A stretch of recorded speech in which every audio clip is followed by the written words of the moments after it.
जबरदस्तीचं लग्न भाग 6. ओळखपत्र हातात घेताच माया थक्क झाली. आरव, हा चेहरा मला कुठेतरी पाहिल्यासारखा वाटतोय. आरवने फोटो नीट पाहिला. मलाही. तेवढ्यात माधव काका म्हणाले, हे ओळखपत्र जुनं आहे, पण रघुनाथचं खरं नाव कदाचित वेगळं होतं. माया चकित झाली. म्हणजे? माधव काकांनी कपाटातून आणखी एक फाईल काढली. फाईलमध्ये एका जुन्या कंपनीची कर्मचारी यादी होती. त्यात रघुनाथचं नाव होतं, पण त्याच्या नावासमोर लिहिलं होतं, नोकरी सोडली 15 वर्षापूर्वी.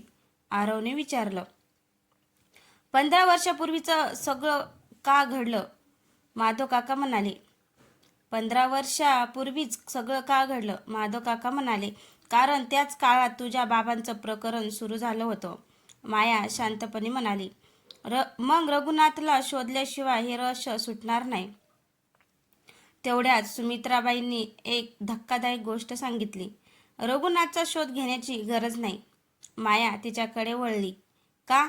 सुमित्राबाई म्हणाल्या, कारण मी त्याला कालच भेटले आहे. सगळे स्तब्ध झाले. आरवने विचारलं, आई, तो कुठे आहे? सुमित्राबाईंनी हळू आवाजात उत्तर दिलं, तो आपल्या शहरात नाही, तो आपल्या घरातच आहे. माया घाबरून घरभर पाहू लागली. तेवढ्यात मागच्या खोलीतून एका व्यक्तीचा आवाज आला. हो, मीच रघुनाथ आहे. माया आणि आरवने एकाच वेळी मागे वळून पाहिलं. दारात उभ्या असलेल्या व्यक्तीला पाहून दोघांनाही मोठा धक्का बसला. कारण दारात उभा असलेल्या व्यक्तीकडे पाहून माया काही क्षण स्तब्ध झाली. तुम्ही? रघुनाथ? त्या व्यक्तीने हळूच मान हलवली. हो, पण माझं खरं नाव रघुनाथ नाही. आरव पुढे आला. मग खरं नाव काय आहे तुमचं?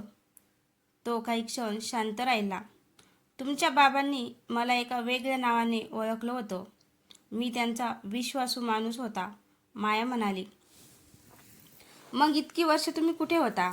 रघुनाथने एक जुनी फाईल टेबलावर ठेवली. तुझ्या बाबांनी मला 15 वर्षापूर्वी गायब होण्यास सांगितलं होतं. कारण त्यांना माहिती होतं की त्यांच्या मागे लागलेली व्यक्ती मला शोधत आहे. आरवने फाईल उघडली. आत काही जुनी कागदपत्र आणि एक फोटो होता. फोटो पाहून माया हादरली. हा तर माझ्या बाबांचा जुना भागीदार आहे. रघुनाथ म्हणाला. हो, पण तो एकटाच दोषी नाही. हो, पण तो एकटाच दोषी नव्हता. माया घाबरून विचारते, मग त्याच्यासोबत कोण कोण होतं? रघुनाथने सुमित्राबाईकडे पाहिलं. हे सत्य सांगण्याची वेळ आली आहे. सुमित्राबाईच्या डोळ्यात अश्रू आले. रघुनाथ म्हणाला, तुमच्या बाबांच्या प्रकरणात ज्याने सगळ्यात मोठी भूमिका बजावली तो माणूस आजही तुमच्या कुटुंबाच्या अगदी जवळ आहे. माया आणि आरव एकमेकांकडे पाहू लागले. तेवढ्यात रघुनाथने फाईलमधून एक फोटो काढला. फोटोमध्ये माया लहान असताना तिच्या शेजारी एक अनोळखी व्यक्ती उभी होती. रघुनाथ म्हणाला, माया, हा फोटो तुझ्या जन्मानंतरचा आहे आणि या व्यक्तीला तू लहानपणापासूनच ओळखतेस. मायाने तो फोटो हातात घेतला. लहानपणीचा फोटो पाहून ती काही क्षण विचारात पडली. ही व्यक्ती मला ओळखीची वाटते, पण नेमकी कोण आहे? रघुनाथ शांतपणे म्हणाला, तू लहान होतीस तेव्हा हा माणूस तुझ्या घरात नेहमी येत असे. माया आईकडे पाहते.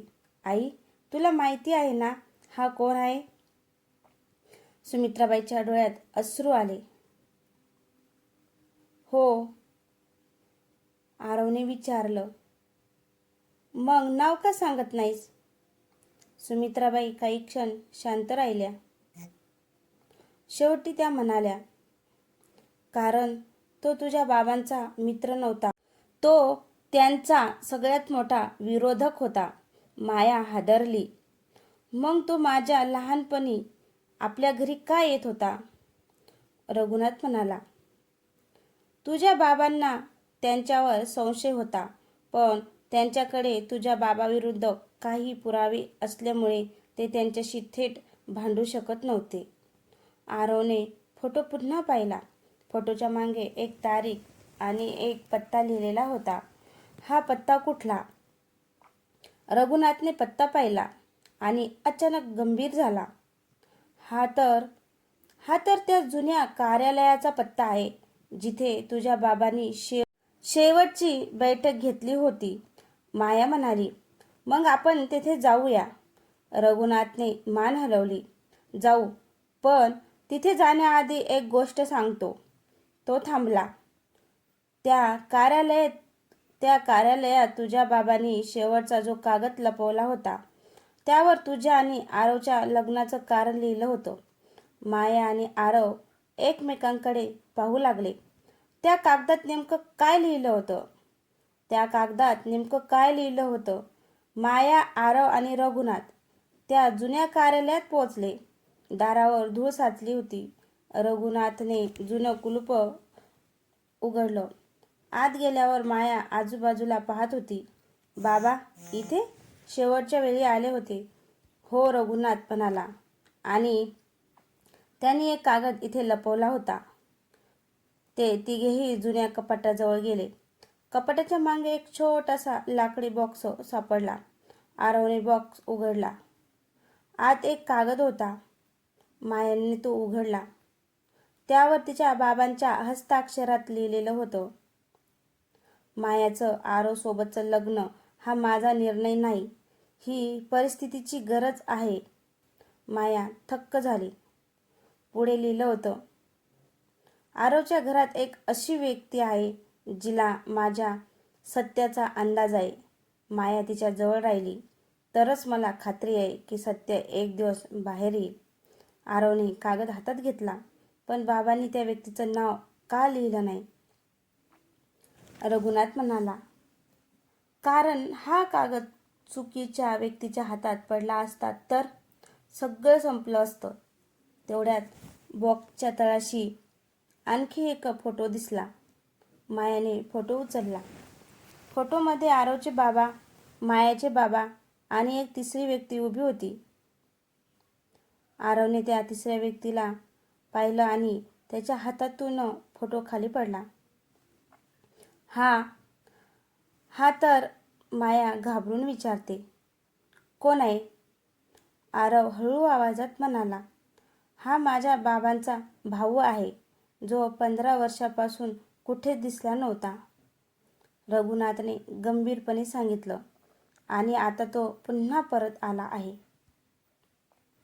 आरवच्या हातातला फोटो खाली पडला.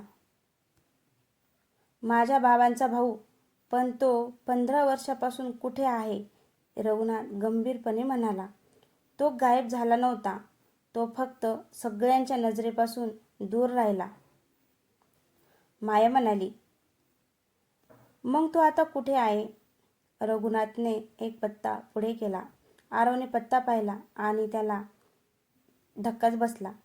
हा तर आपल्या शहरातलाच पत्ता आहे. माया म्हणाली, मग आपण त्याला भेटायला जाऊया. रघुनाथने मान हलवली. पण तिथे जाण्याआधी हे समजून घ्या, तुमच्या दोन्ही बाबांनी हे सत्य लपवण्यामागे एकच कारण होतं, तुम्हा दोघांना सुरक्षित ठेवणं. माया शांत झाली. म्हणजे माझं आणि आरवचं लग्नही या सगळ्या गोष्टीचा भाग होता? रघुनाथ म्हणाला, हो, पण अजून एक सत्य बाकी आहे. तेवढ्यात आरवच्या फोनवर मेसेज आला. माझा शोध घेऊ नका. तुम्ही मला शोधायला निघालात तर तुमच्या कुटुंबाचं जुनं सत्य कायमचं उघड होईल. आरवने मेसेज मायाला दाखवला. माया म्हणाली, आता तर आपल्याला नक्कीच त्याला भेटायचं आहे. ते तिघे त्या पत्त्यावर पोहोचले. दार उघडं होतं. आत टेबलावर एक जुना फोटो ठेवलेला होता. फोटोमध्ये आरवचे बाबा आणि त्यांचा भाऊ उभे होते. फोटोच्या मागे एक वाक्य लिहिलेलं होतं. भाऊ असूनही त्याने माझ्याशी विश्वासघात केला नाही. त्याने मला वाचवलं. आरव गोंधळला. मग आपण ज्याला दोषी समजत होतो तो दोषी नाही. तेवढ्यात मागून एका व्यक्तीचा आवाज आला. हो आरव, मी दोषी नाही, पण मला खरं दोषी कोण आहे हे माहिती आहे. आरव आणि माया मागे वळले. दारात आरवचे काका उभे होते. आरव समोर त्याचे काका उभे होते. आरवने आश्चर्याने विचारले, काका, तुम्ही इतके वर्ष कुठे होता? काका शांतपणे म्हणाले, मी दूर नव्हतो आरव. मी फक्त योग्य वेळेची वाट पाहत होतो. माया पुढे म्हणाली, माझ्या बाबांच्या बाबतीत खरं दोषी कोण आहे? काकाने टेबलावर एक जुनी फाईल ठेवली. तुझ्या बाबांनी शेवटच्या दिवशी मला ही फाईल दिली होती. आरवने फाईल उघडली. त्यात जुन्या व्यवहाराची कागदपत्र आणि काही पत्र होती. एका पत्रावर मायाच्या बाबांची सही होती. त्यात लिहिलं होतं, जर माझ्यावर काही आरोप झाले तर माझ्या मुलीला सत्यापासून दूर ठेवू नका. तिचं लग्न आरवसोबत होईल तेव्हा तिला सगळं समजेल. माया भावूक झाली. म्हणजे बाबांना आधीपासून माहिती होतं की हे सगळं एक दिवस उघड होईल म्हणून? काका म्हणाले, हो. पण त्यांना सर्वात मोठी भीती एका व्यक्तीची होती. आरवने विचारलं, कोणाची? काकांनी फाईलमधून एक फोटो बाहेर काढला. फोटोमध्ये एक व्यक्ती होती. माया तो फोटो पाहताच म्हणाली, हा तर आपल्या घरात नेहमी येणारा वकील देशमुख आहे. काकांनी मान हलवली. हो, तुझ्या बाबांच्या प्रकरणात त्याची भूमिका सगळ्यात महत्त्वाची होती. माया म्हणाली, पण तो तर आपली मदत करत होताच ना. काका गंभीर झाले. तो तुमची मदत करत नव्हता माया. तो तुम्हाला चुकीच्या दिशेने नेत होता. आरवच्या चेहऱ्यावर चिंता उमटली. तेवढ्यात त्याच्या फोनवर एक मेसेज आला. तुम्हाला माझं सत्य समजलं आहे. आता पुढची चाल माझी असेल. आरवने फोन घट्ट पकडला. आता वकील देशमुख पुढे काय करणार होता? आरवच्या फोनवर आलेला मेसेज पाहून सगळे शांत झाले. आता पुढची चाल माझी असेल. माया म्हणाली, आरव, आपण घाबरायचं नाही. बाबांनी हे सगळं उघड करण्यासाठीच पुरावे ठेवले आहेत ना. काका पुढे आले. तुमच्याकडे अजून एक पुरावा आहे ज्याबद्दल तुम्हाला माहिती नाही. कुठला? आरवने विचारलं. काकांनी एक जुनी डायरी बाहेर काढली. ती तुझ्या बाबांची आहे. त्यांनी शेवटच्या काही दिवसात या सगळ्या घटनांची नोंद केली होती. मायाने डायरी उघडली. पहिल्या काही पानावर व्यवहाराच्या नोंदी होत्या, पण शेवटच्या पानावर एकच वाक्य होतं, देशमुखावर विश्वास ठेवू नका.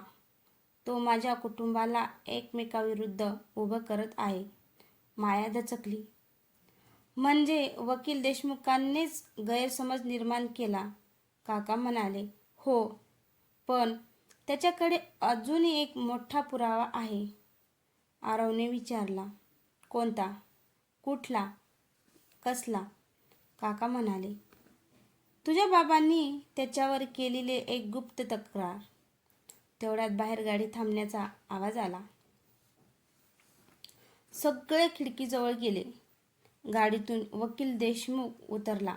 त्याच्या हातात एक फाईल होती. तो घराच्या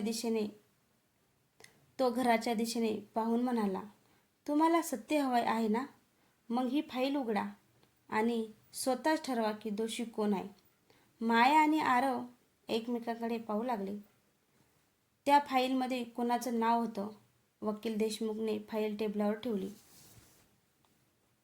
ही फाईल उघडण्याआधी एक गोष्ट लक्षात ठेवा, सत्य कधी कधी आपल्या अपेक्षेपेक्षा वेगळं असतं.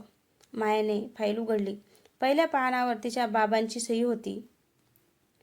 पुढच्या पानावर जुन्या व्यवहारांची माहिती होती. आरव अचानक एका कागदावर थांबला. हे काय? त्या कागदावर लिहिलेलं होतं, माझ्या कुटुंबातील एका व्यक्तीने माझ्या नावाने खोटी कागदपत्र तयार केली आहे. माया घाबरली. पण त्या व्यक्तीचं नाव कुठे आहे? वकील देशमुख शांतपणे म्हणाला. शेवटच्या पानावर. मायाने शेवटचं पान उघडलं. त्यावर एका व्यक्तीचं नाव होतं. माया ते नाव वाचून थिजली, कारण ते नाव तिच्या बाबांच्या जुन्या भागीदारांचं नव्हतं, ते तिच्या स्वतःच्या मामाचं होतं. माया मामाकडे पाहू लागली. मामा, हे खरं आहे का? मामा काहीच बोलले नाही. आरव पुढे आला. काका, काहीतरी बोला. मामांच्या डोळ्यात अश्रू आले. हो, माझी सही त्या कागदावर आहे, पण मी तो कागद स्वतः तयार केलेला नाही. माया म्हणाली. मग कुणी केला? मामांनी वकील देशमुखांकडे पाहिलं. याच माणसाने तयार केला. घरात एकदम शांतता पसरली. वकील देशमुख मात्र शांतपणे हसला. तुम्हाला वाटतंय की सगळं सत्य समोर आलं? त्याने फाईलमधून आणखी एक कागद काढला. नाही, या कागदावर तुमच्या बाबांची शेवटची सही आहे आणि त्यात लिहिलं आहे की खरा सूत्रधार अजूनही बाहेर आहे. माया थरथरली. मग खरा सूत्रधार कोण? वकील देशमुखाच्या हातातला कागद पाहून माया गोंधळली. खरा सूत्रधार अजूनही बाहेर आहे म्हणजे नेमकं कोण? वकील देशमुख काही बोलण्याआधीच मामा पुढे झाले. माया, तुझ्या बाबांनी शेवटच्या दिवशी मला एक गोष्ट सांगितली होती.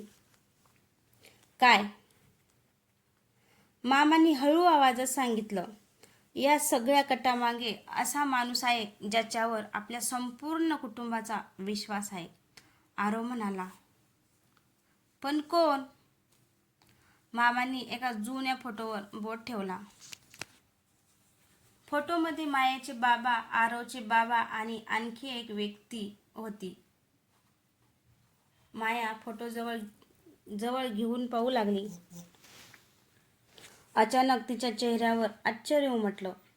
माया फोटो जवळ घेऊन पाहू लागली. अचानक तिच्या चेहऱ्यावर आश्चर्य उमटलं. ही व्यक्ती? आरवने फोटो पाहिला. हा तर आपल्याच कुटुंबाचा जुना ओळखीचा माणूस आहे. वकील देशमुख शांतपणे म्हणाला. हो, पण त्याचं खरं नाव तुम्हाला अजूनही माहीत नाही. मायाने विचारलं. मग खरं नाव काय आहे त्याचं?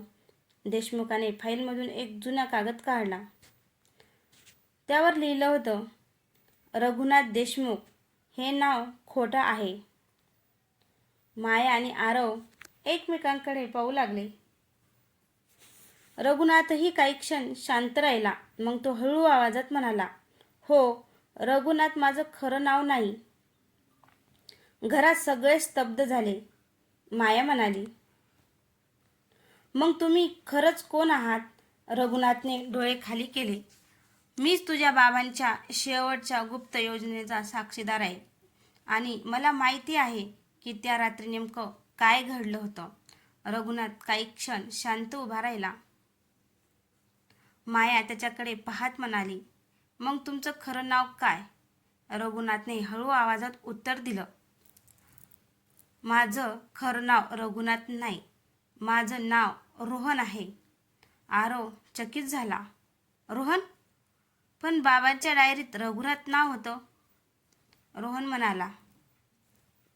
तुझ्या बाबांनी माझी ओळख लपवण्यासाठी ते नाव वापरलं होतं, कारण मला वाचवणं त्यांच्यासाठी खूप महत्त्वाचं होतं. मायाने विचारलं. पण तुम्ही माझ्या बाबांना का मदत केली? रोहनने एक जुना कागद पुढे केला. कारण त्या रात्री मी त्यांच्या सोबत होतो. मायाचा आवाज थरथरला. त्या रात्री नेमकं काय झालं होतं? रोहन म्हणाला. तुझ्या बाबांना एका मोठ्या कटाचा पुरावा मिळाला होता. त्यांनी तो पुरावा सुरक्षित ठिकाणी ठेवला आणि मला तुला वाचवण्यासाठी जबाबदारी दिली. आरवने विचारलं. तो पुरावा कुठे आहे? रोहनने मायाकडे पाहिलं. तो पुरावा तुझ्याकडेच आहे माया. तो पुरावा तुझ्याकडेच आहे माया. माया गोंधळली. माझ्याकडे? रोहनने तिच्या हातात एक जुनी चावी ठेवली. ही चावी तुझ्या बाबांनी मला दिली होती. त्यांनी सांगितलं होतं की योग्य वेळ आली की ती तुला द्यायची. माया चावी पाहत राहिली. ही कशाची चावी आहे? रोहनने गंभीर आवाजात उत्तर दिलं. तुझ्या बाबांच्या जुन्या घरातल्या एका खोलीची, आणि त्या खोलीत त्यांच्या सगळ्या प्रश्नांची उत्तरं आहेत. माया आणि आरव एकमेकांकडे पाहू लागले. पण त्या खोलीत नेमकं काय लपलेलं होतं? तर मित्रांनो, तुम्हाला हा भाग कसा वाटला? भाग आवडल्यास कमेंटमध्ये नक्कीच सांगा. आणि आपल्या या चॅनलवर कोणी नवीन असेल तर चॅनलला सबस्क्राईब करा, जेणेकरून माझ्या येणारा प्रत्येक व्हिडिओ तुमच्यापर्यंत पोहोचू शकेल. धन्यवाद.